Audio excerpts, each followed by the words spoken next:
জাতীয় নাগরিক পার্টির দলীয় প্রতীক শাপলা হতে হবে, অন্য কোনো অপশন নেই। তা না হলে নির্বাচন কিভাবে হয় তা আমরা দেখে নিব। এবং মন্তব্যটি হচ্ছে হয়, আর কে কিভাবে ক্ষমতায় গিয়ে মধু খাওয়ার স্বপ্ন দেখে সেটা আমরা দেখে নিব, এমন মন্তব্য করেছেন সার্জিস এনসিপির উত্তরাঞ্চলের মুখ্য সংগঠক সার্জিস আলম। একটু আপনার মন্তব্য জানতে চাই। প্রতীকের জন্য এই নির্বাচন বন্ধ করে দিবেন এমন কিনা?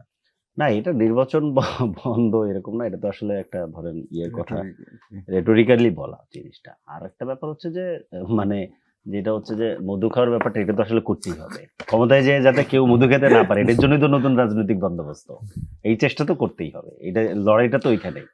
এইটা ধরেন আমরা এখন করতেছি, কালকে ধরেন আমরা যদি ফেল করি, আর একটা নতুন নতুন রিপ্রেজেন্টেশন আসবে। কারণ এই যে জুলাইয়ে ধরেন যেই যেই জায়গা থেকে আসলে আমাদের বিশেষত ধরেন আমাদের জেনজিরা যেই জায়গা থেকে যুদ্ধে নামছে, তো তাদের তো একটা আকাঙ্ক্ষা আছে। সেই আকাঙ্ক্ষাটা কি, মানে রাজনৈতিক ক্ষমতাকে ব্যবহার করে আপনি মধু খাইতে পারবেন না।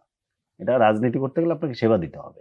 এই জায়গায় বাংলাদেশকে তো কনভার্ট করতে হবে। বাংলাদেশ ওই জায়গায় এখনো যায়নি, আমরা একটা ট্রানজিশনে আছি, ওই কনভার্ট করতে হবে। তো সেই চেষ্টা তো করতে হবে।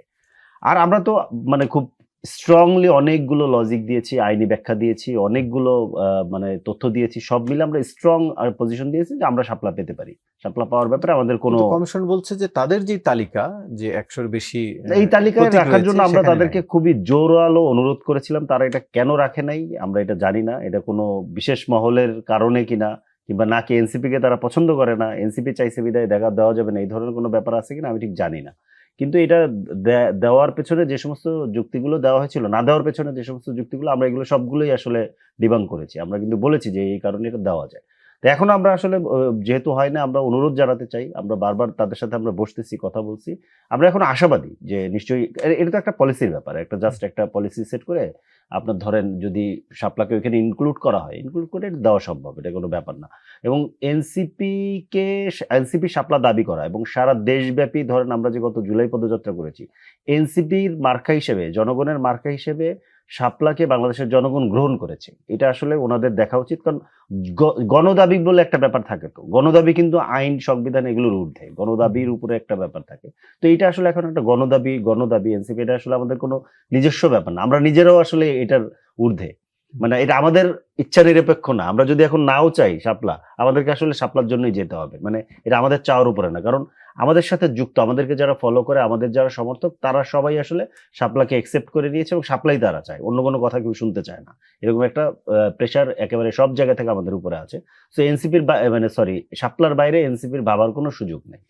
শাপলা যে তালিকায় নেই সেটিও তো আপনারা জানতেন, তারপরও কেন শাপলা? না, আমরা তো এই তালিকায় নেই, তালিকাভুক্ত করার তো প্রসেস আছে। সেই দাবি নিয়েই তো আসলে আমরা তাদের কাছে গিয়েছি, সেই দাবি নিয়েই গিয়েছি। আমরা প্রথম থেকেই তাদেরকে বলছি, সেই সুযোগ তো তাদের কাছে আছে। এটা তো তারা প্রসেস করলে, এটা তাদের হাতে, তো ব্যাপারটা নির্বাচন কমিশনের হাতে। এটা তারা বলছিলেন যে কোনো প্রভাবশালী কোনো মহলের হতে পারে, আমরা সন্দেহ করি, হতে পারে কোনো রাজনৈতিক মহল থেকে হতে পারে। সেটা কি কারণ থাকবে আমি ঠিক জানি না, আমি জাস্ট এইটা এই জায়গার সাথে এটা কানেক্টেড। আমি একটা লাইন একটু আগের বার মিস করে গেছি।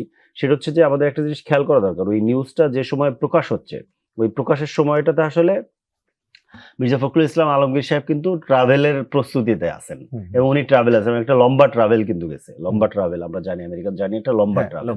তো এই সময়টাতে আসলে উনি এটাকে রেসপন্স করতে পারবেন না, ওরকম একটা সময় কিন্তু এটা পাবলিশ করা হচ্ছে। খুবই গুরুত্বপূর্ণ, কিন্তু খুবই মজা। এটা আমার কাছে যেটা মনে হচ্ছে, এটা বক্তব্যটি এই মাসের শুরুর দিকে নেওয়া, কিন্তু এখন কেন পাবলিশ করছে? যে সময়টাতে উনি আসলে রেসপন্স করতে পারছেন না, উনি আসলে ট্রাভেলের মধ্যে আছেন। এবং আমরা ধরেন যত প্রম্পট রেসপন্স করতে পারতাম, ওনার বয়স এবং এর কারণে উনি এত প্রম্পট রেসপন্স করতে পারবেন না। এটা খুব স্বাভাবিক, বোঝা যায়। এটা খুব পরিকল্পনা করে দেওয়া হয়েছে বলে আমি ধারণা করতেছি।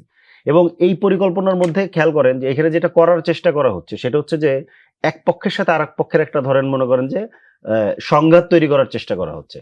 মানে ওনার বক্তব্য দিয়ে, ওনার মুখ দিয়ে আমি তো আমার প্রত্যেকটা সমর্থককে যে বলতে পারবো না যে না, মির্জা ফখরুল ইসলাম আলমগীর সাহেব এটা বলতে পারেন না যে এনসিপি কিছু নাই। কিন্তু ও তার তো গায়ে লাগে, তার পার্টিকে যখন বলে যে এটা নাই, তখন সে কিন্তু আসলে ওইভাবে দেখে না। তো এই যে লাগাই দেওয়ার একটা ব্যাপারটা ধরেন এরা করছে, এটা আমি পরিষ্কার বুঝি এটা একটা ইন্ডিয়ান প্রজেক্ট।